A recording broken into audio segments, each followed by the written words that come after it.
What's the matter? Is that driving anybody crazy? What is wrong with us, right? I mean, we are wound so tight. We just can't deal with silence and quiet, right? How many of it is just driving you crazy? I mean, it's hard for me. I just constantly have to be going. I'm a doer, and it drives us crazy. So we kicked off this series last week called Margin, and we're going to pick up this week. And this week, I'm just calling this Finding the Island Life. Maybe. There we go. Nice timing. Finding the Island Life. So this summer, we took our young people, many of you know, our young adults, to the Dominican on a missions trip. And that's just kind of the way everything is. When you're on the islands, it's so different. It is such a different pace. And I just remember showing up, and it's like our first full day there. I'm like ready to go to work. I'm ready to do something. And we're eating breakfast, and it's like we're just sitting around. And it's like, come on, we only got 9 days. Let's do something. And then, the leader, Jim, White, shows up, and he goes, okay, guys, we're going to take a tour of the property. It's like, well, I've already seen the property. There's a couple new things. Like, all right. So I'm thinking this is going to be like a 5-minute tour so we can get some work done, And it's like, it just took forever and ever, and I'm just going crazy on the inside. It's like, come on, we got stuff to do, It's why we're here, to get some work done. Let's go, let's do something. And it was like realizing that whole 9 days that everything on the island just took forever. It's a totally different time that they live in. They're just laid back, and they do things so much differently, and it was just driving me crazy. Because here in the States, we are on the go constantly. Go, go, go, go, go. Run, run, run. Burn, burn, burn. We just go, go, go, never stopping. And it took me a long time just to unwind when I was there. And today we're just going to be looking at just finding the island life, which is really just about learning to slow down. So let me just kind of look at the definitions I gave last week on margin. First off, just margin is the space between my load and my limits. I showed you a piece of notebook paper last week, kind of an ancient artifact, all right? It has margins on it. That there's margins there for a reason, and yet how we tend to not live our lives with margin, all right? So margin is the space between my load and my limits, and so when we live with margin, next thing I got up here is just living with margin is simply this: not using up all that I have, but reserving some of my time and energy and resources for the unexpected. We dove into that a little bit last week. Just how this life is full of unexpected things. There's just always the unexpected. And yet we just try to fill up every little moment, every bit of time. We're just going, just wound tight in our culture. And so I was just kind of curious, and I was just kind of doing a little bit of research this week, because I've just noticed that rarely do people stop at stoplights anymore. Have you noticed that? I mean, it seems like over the last 5 years, it's just gotten worse. And so now when I come to an intersection and the light turns green, I wait a second. And I'm telling you, it's like unbelievable. Vroom, vroom. There's times when I'm cruising down the road and the light turns yellow, and you're kind of caught in that in-between. Do I go or do I stop? And so it's like, I'll just go ahead and go. It's like, okay, I'll just squeeze through this. I squeeze through, we call them orange lights, right? So you squeeze through it. There's like 4 more cars follow me through. It's like, are you kidding me? It's like, come on. So I was kind of doing some research, and I came across this article that says, this is from 2015 2011 to 2017, that 2 people died every day, on average, because of people running red lights. I know it doesn't sound like a lot, all right? But that's 2 people a day because people are running red lights, okay? 719 people died each year from 2011 to 2015. All right, 60 people died each month in running red light crashes. Each month, it cost $390 million was lost in costs because of fatalities and crashes in running red lights. All right, so it's just crazy. So in 2014, it says 126,000 people were injured because of running red lights. So what some communities did was they decided to put these cameras in the intersections. You've probably seen them. All right? And so what they start doing is start taking pictures of license plates and cars that were running red lights, and then you just get a ticket mailed to you And so it changed it from being from 7% down to 12. It increased from 7% and decreased actually to 12%. So there was an impact that came for that. So then it still wasn't being effective. So you know what we did? We got rid of them. We got rid of red lights and stop signs, and now we got roundabouts. Why? So we can just keep going roundabout and roundabout and roundabout and roundabout and roundabout, right? Now we don't have to stop. We can just keep right on going.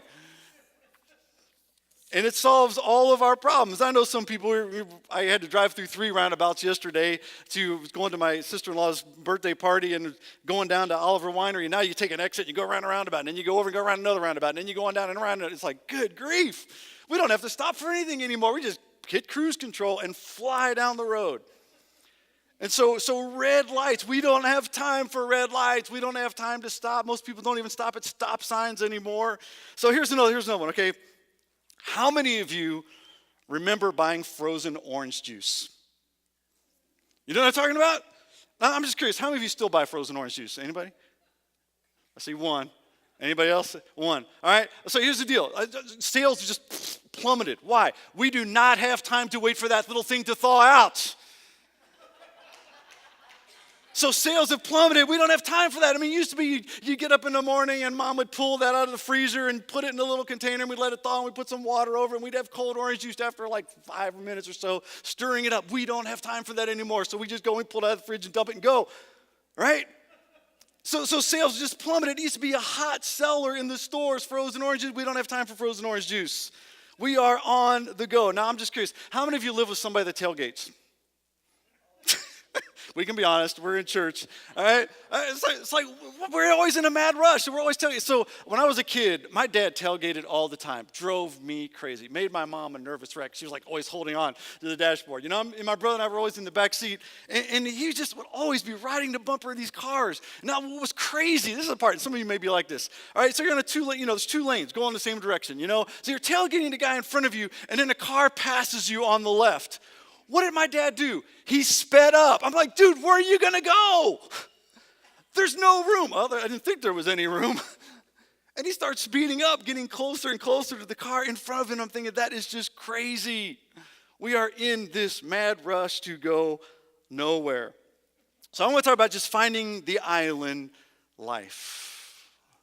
Learning to slow down and to slow our pace of life. This is what Jeremiah writes in Jeremiah 2:25. Now let me just give you a little background here. Jeremiah is writing to the southern kingdom of Judah. All right? Israel's already just drifted off, and Judah's slipping right behind him.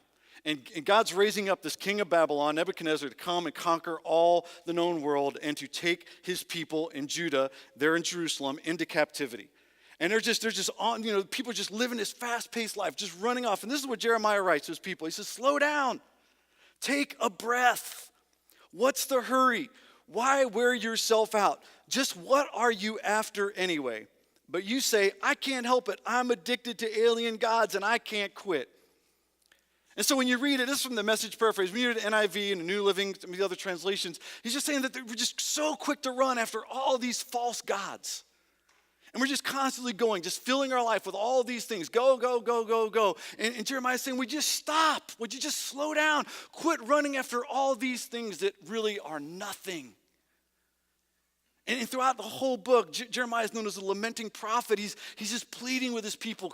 God's calling out, saying, come back to me. And it's later on, we know that famous verse in Jeremiah 29:11. It's not in the notes, where God says, look, I know the plans I have for you. They're plans that are good and not evil, to give you a future and a hope. And he goes on, in verse 12, he says, but if you call on me and draw near to me, I will restore you. But we're just like, the people of Israel back in the day, we're just go, go, go, and just listen to the voice of the prophet Jeremiah. Says, slow down. Just slow down. Quit running after all of these idols, all these things that we think we have to have and need in life. And I just want to encourage you guys, buy frozen orange juice this week, all right? It would help you, just help all of us just to slow down, because it's hard to quit. It's hard to stop and actually slow down to find the island life, to find this slower paced life. So what I want to do is just kind of look first off at just the effects of being in a hurry. Because whether we realize it or not, as we talked about last week, when we don't have margin, it has an impact on our lives. And so we're constantly in a hurry. There's effects of being in a hurry, which I'm sure most of you know. We all experience the pain of that. Well, the first thing I just want to give here, the bullet point, is that it creates stress and robs you of joy. When we are constantly on the go, it just creates stress. Our stress elevates, and it just robs us of the joy that God has in store for us. Now, how many of you can relate to this comment? I feel expectations from everybody else around me.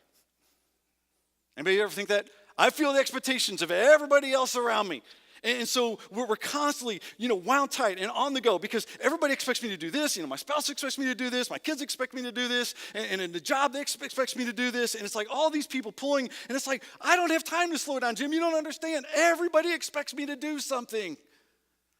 And so we just get on the roundabout and just keep going around and around and around and around. We just keep going like a buzzsaw, wearing ourselves out, constantly on the go.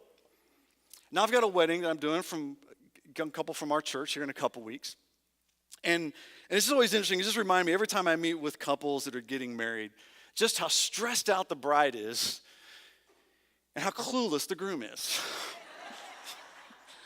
I've done so many weddings in my life, and it's like, I don't know what it is about us guys, but it's like, the bride, she's like, oh, we got this, we got all these things I got to get together, and then there's the mother of the bride.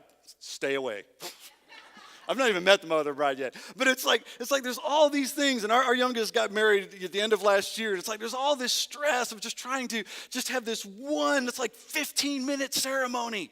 And we're just, all these things, we're rushing, it's always last minute trying to get all these things to go, just wears ourselves out. Well, there's this picture of a wedding that's going to take place right in the middle of the Bible.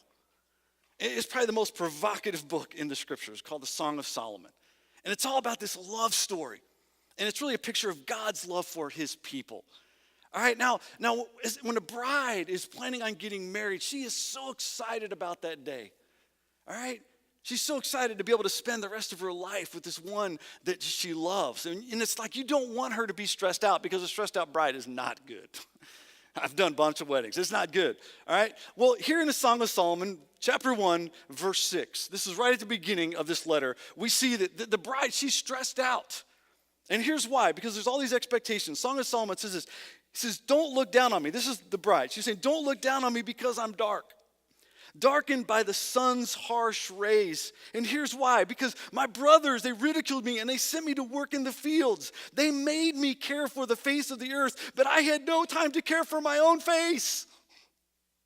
Can you hear the stress in her voice? She's worried about what the groom, the one she's going to marry is going to think about her because of her appearance and what she looks like. It's like, look, I'm darkened because my brother is expecting me and they made me go out and work in their fields. And so now I'm darkened, and she's all worked up and worried about what she's going to look like when she sees him.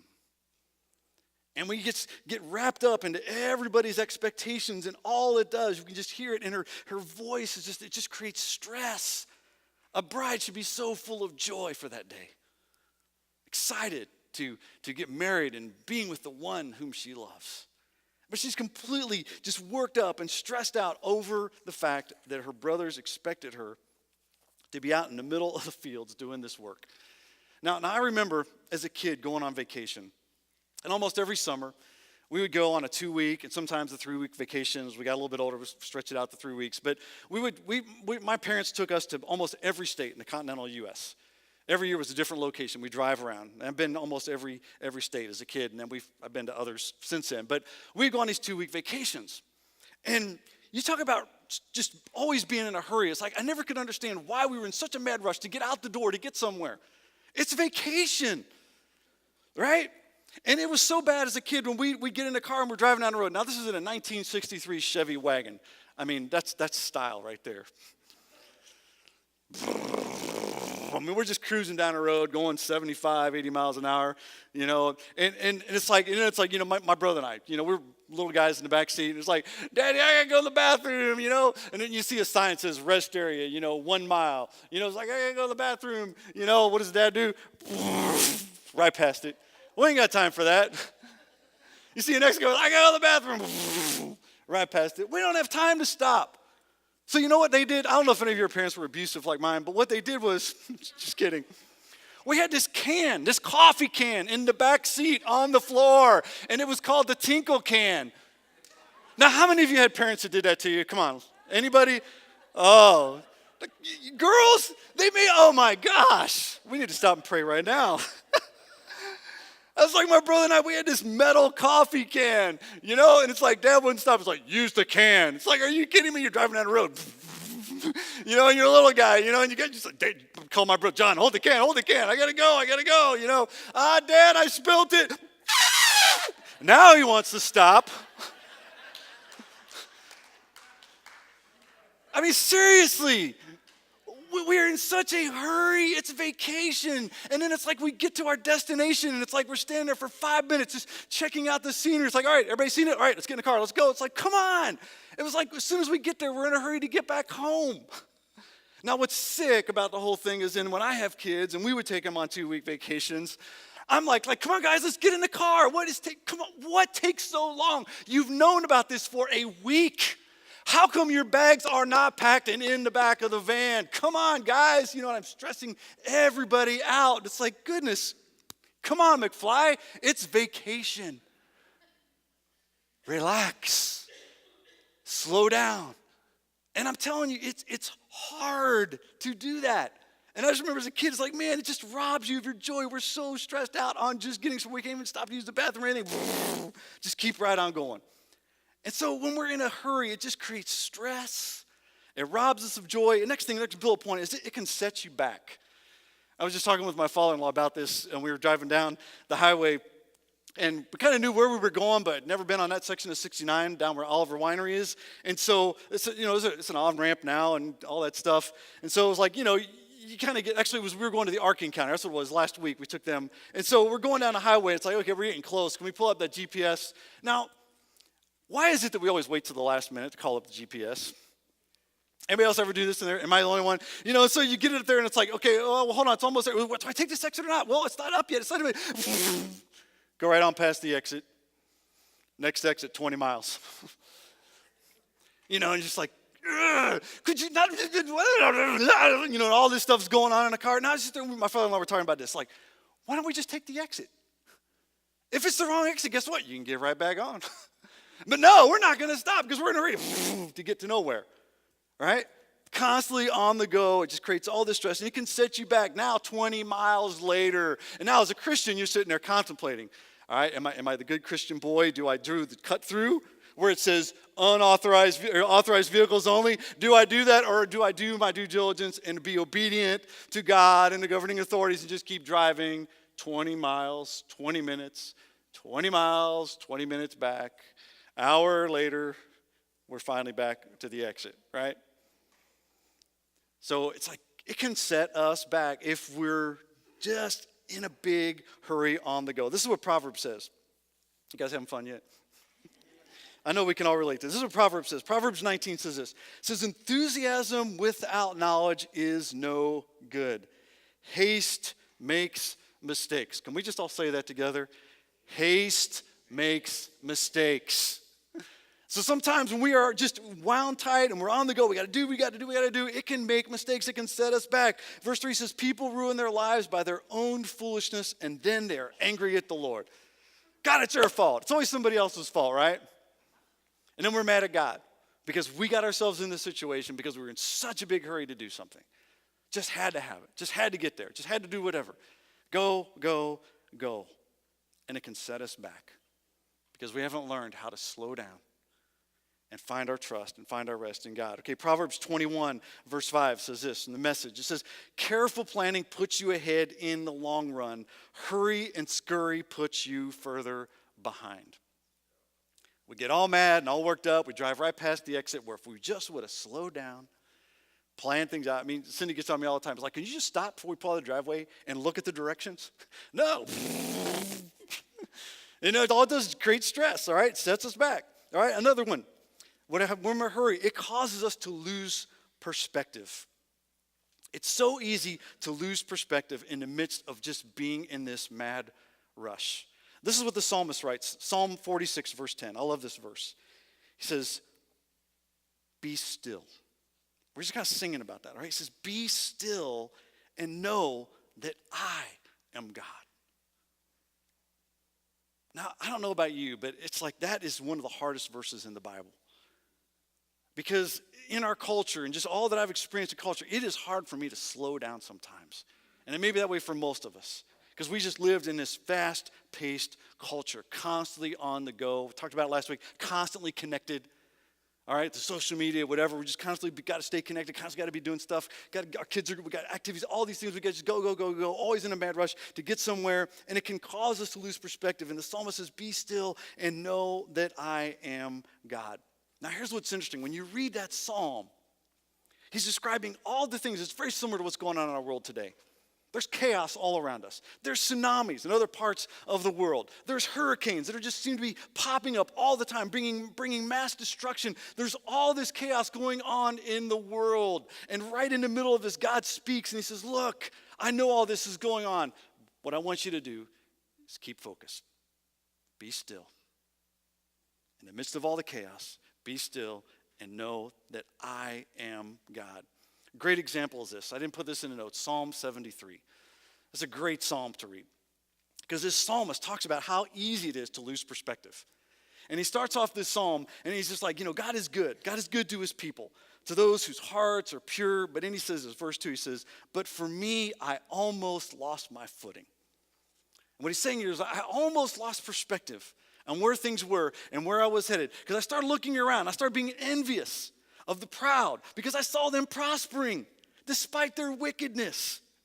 They seem to live such painless lives. Their bodies are healthy and strong, and they don't have any troubles like other people. They're not plagued with problems like everyone else. They wear pride like a jeweled necklace. They clothe themselves with cruelty. And it's like there's all these things they're getting away with, and they're going on and on and on. And he's like, I'm looking at them, and I'm just becoming envious. It's like they're getting away with all this. And it says, it's like, does God not know? Does the Most High even know what's happening? These wicked people are just living and enjoying life of ease while their riches multiply. And then there's this transition. But then he asks himself this question. He goes, look, if I done this, if I kept the faith and kept myself pure for nothing, come on, God, look at my condition. Am I doing all this for no good and no reason at all while they're getting away with it? But then, like 3/4 of the way through, he realizes that there's an end coming. And there's a day when God's going to call us all into account. And he goes, then I realized who I was and who God was. He said, I realized in my heart that my heart was bitter. And I was all torn up inside because his focus was all in the wrong place. He said, I was so foolish and ignorant, I must have seemed like a senseless animal. Anybody ever act like a senseless animal? We're all in a big hurry, on the go, and then we start doing things and saying things, and then he just finally comes to this place where he gets perspective, and he says, yet I still belong to you, and you hold my right hand, and you guide me with your counsel, leading me to a glorious destiny. Whom have I in heaven but you? And that is, I desire you more than anything on earth. He says, even my health may fail, my spirit may grow weak, but God remains the strength of my heart. He is mine forever. And in this psalm, he's like, we see he just was losing perspective. His focus was everywhere else but on God. And then he comes to this place where it's like, well, now I remember who you are and who I am in you. And it can cause us to lose perspective. And what happens in those moments is we take one little thing and we make it so much bigger than what it really is. It's like your teenage daughter. It's like, oh my gosh, my life's it's over, Mom, it's over. What's the matter? I got bubble gum in my hair, and we're gonna have to cut that piece out. And then, oh my gosh, what's Johnny gonna think about me? Because my hair's gonna look. It's like we make this one little thing so much bigger than what it really is. Right? Anybody live with anybody like that? It's like we catastrophize it. We make it some great big thing when it's just one little simple thing. A little bit of peanut butter.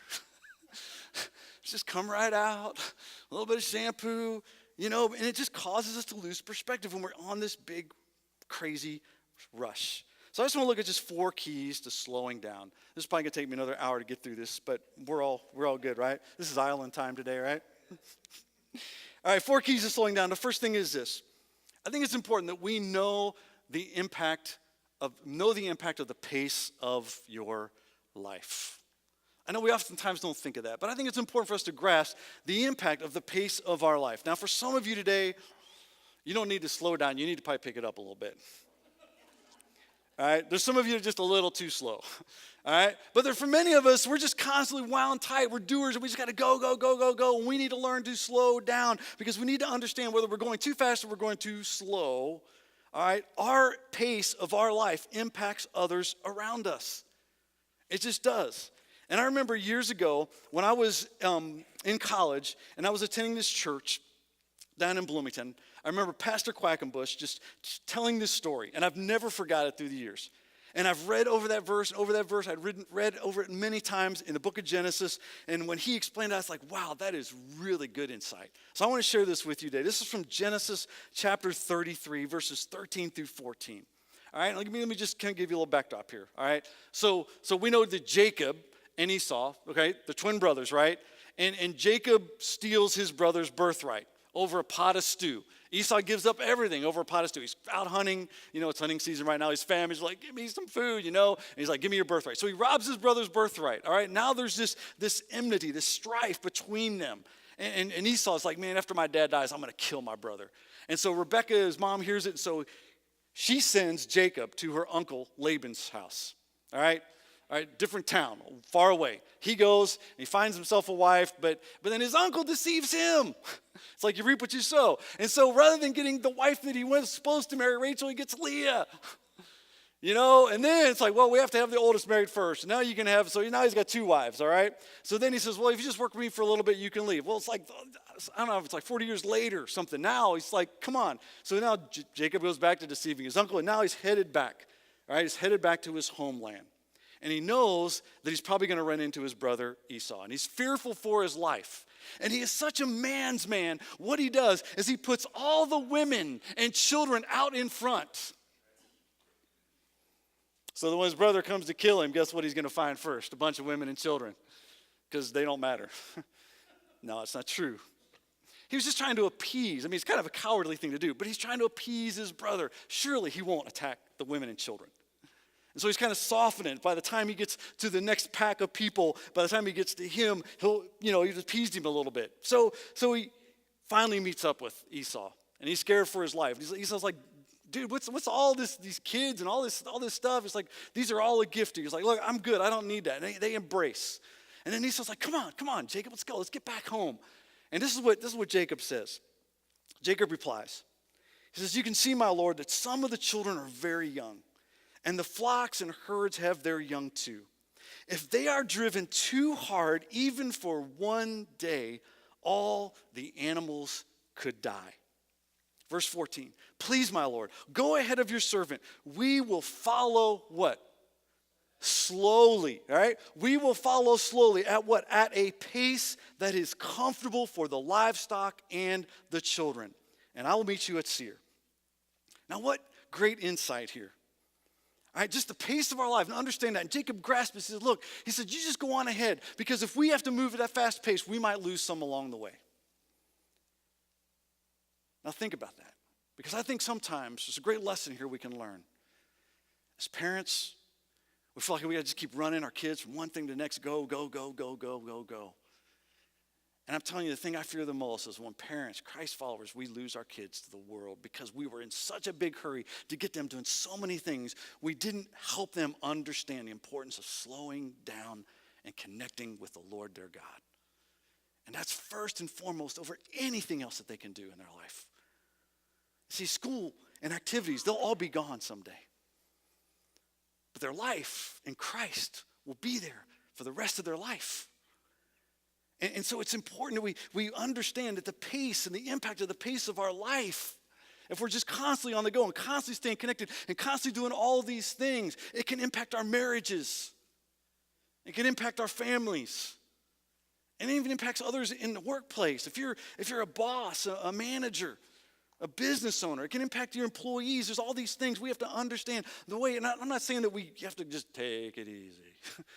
And slow down at everything. But we have to understand the pace of our life impacts others. And Jacob understood this. He said, look, if we go too fast, we might lose some along the way. And he didn't want to lose anyone.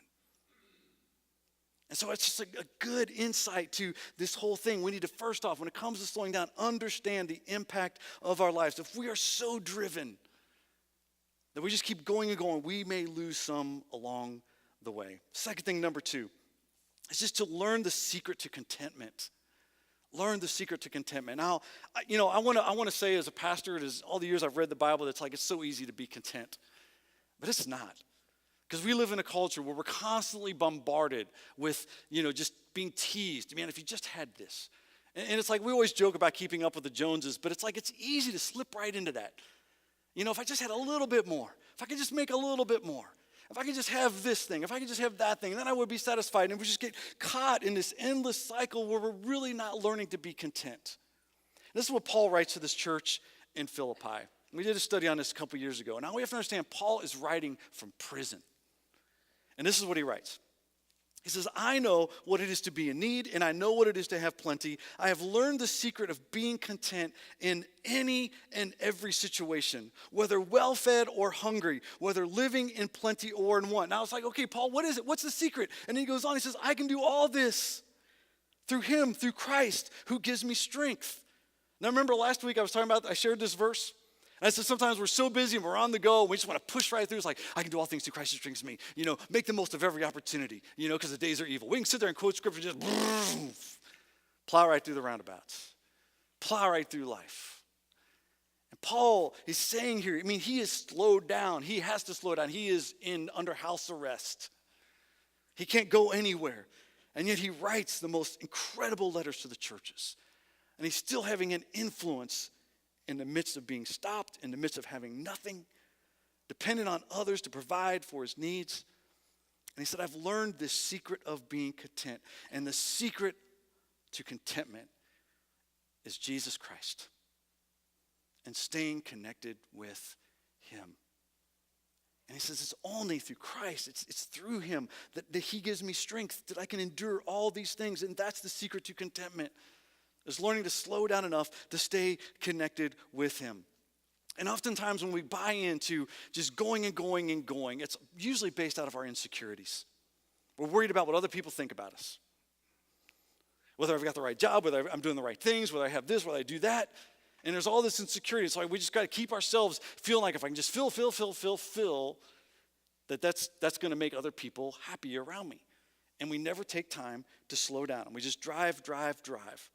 This is what the psalmist wrote, Psalm 62, verse 5 and 6. It says, yes, my soul, find rest in God. My hope comes from him. Truly, he is my rock and my salvation. He is my fortress. I will not be shaken. We see it throughout the scriptures. God is calling to us to come find your rest in me.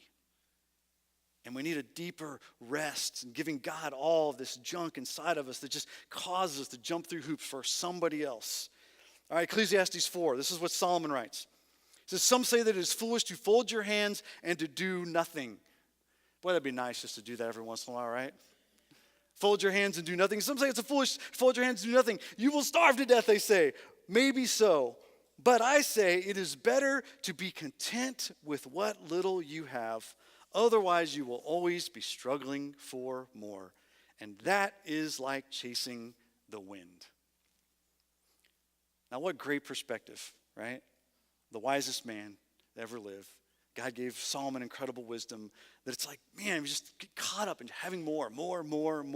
He says, yeah, you may say that it's crazy just sit there with your hands folded. But he said the secret is just learning to be content. Otherwise, all we're doing in life is chasing wind.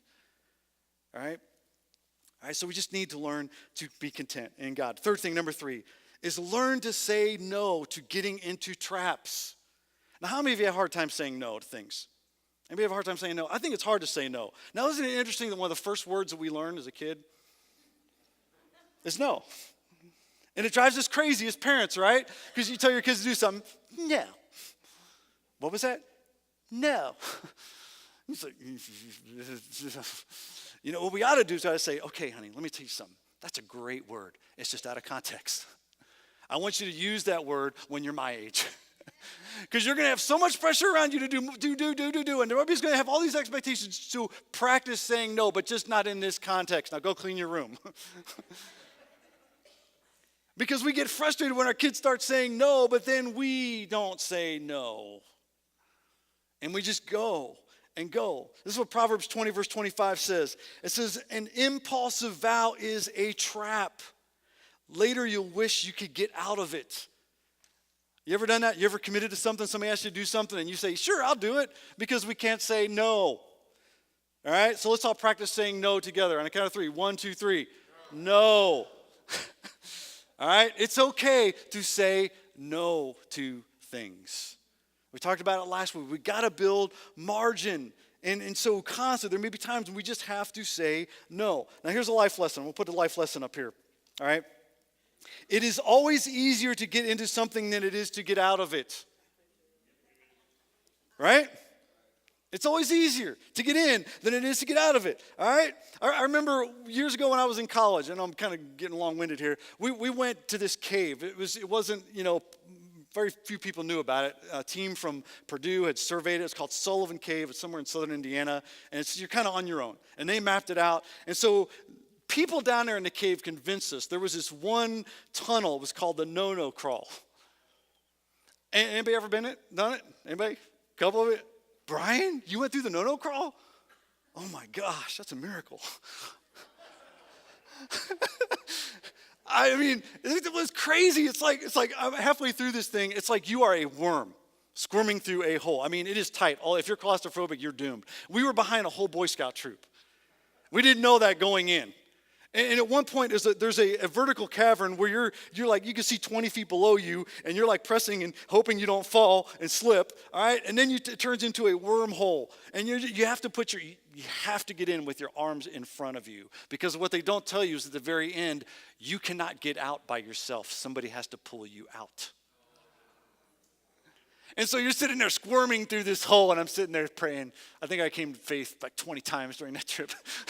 It's like I'm scrolling, through this thing, and it's like, oh, and then we get to the very end, and I'm like, oh my gosh, and I didn't have my hands out in front of me, so I'm trying to, break my shoulder and twist these arms up, and then fortunately, somebody from that Boy Scout troop was still there, and they pulled me up and out of that hole. And I remember I'm thinking, I'm never going to do that ever again. When somebody suggests something, it's like, no, I'm not going to do it. Don't say no, because it's easier to get into something than it is to get out of it. It's easier to get into debt than it is to get out of it. It's easier to get into a relationship than it is to get out of it, right? It's easier to gain weight than it is to lose it. All right, so it's just a life lesson. It's always easy. And so when it comes to our schedules, it's so much easier to fill our schedule than to fulfill our schedules. So we need to learn that simple word we learned as a kid. No. This is what Jesus says in Matthew 5, Sermon on the Mount, chapter 5:37. He says, just say a simple yes, I will, or no, I won't. Anything beyond this is from the evil one. And all our insecurities start kicking in when somebody asks us to do something, because okay, if I say no, what are they going to think about me? They'll probably never ask me again, and so I got to say yes. Okay, yes, I'll do it. And then we got all these other things going on, and it's like, now I got to call them and tell them no. All right, it just creates all this heartache. We just need to learn to say, look, I really have to, but no, I can't do it. I just can't. Or yes, learn to say no. It's just a good thing to practice. Last thing, number 4, is this, wrapping it up. Learn to say yes to getting renewed. If you're going to say yes to something in the fast-paced culture that we live in, learn to say yes to getting renewed. And so I don't think I've ever taught this, but first bullet point here when it learns being saying yes is find a hobby to enjoy. I don't know if I've ever taught that before, but I want to encourage you to find a hobby to enjoy. Now, some of you need to kind of curb it back on your hobbies.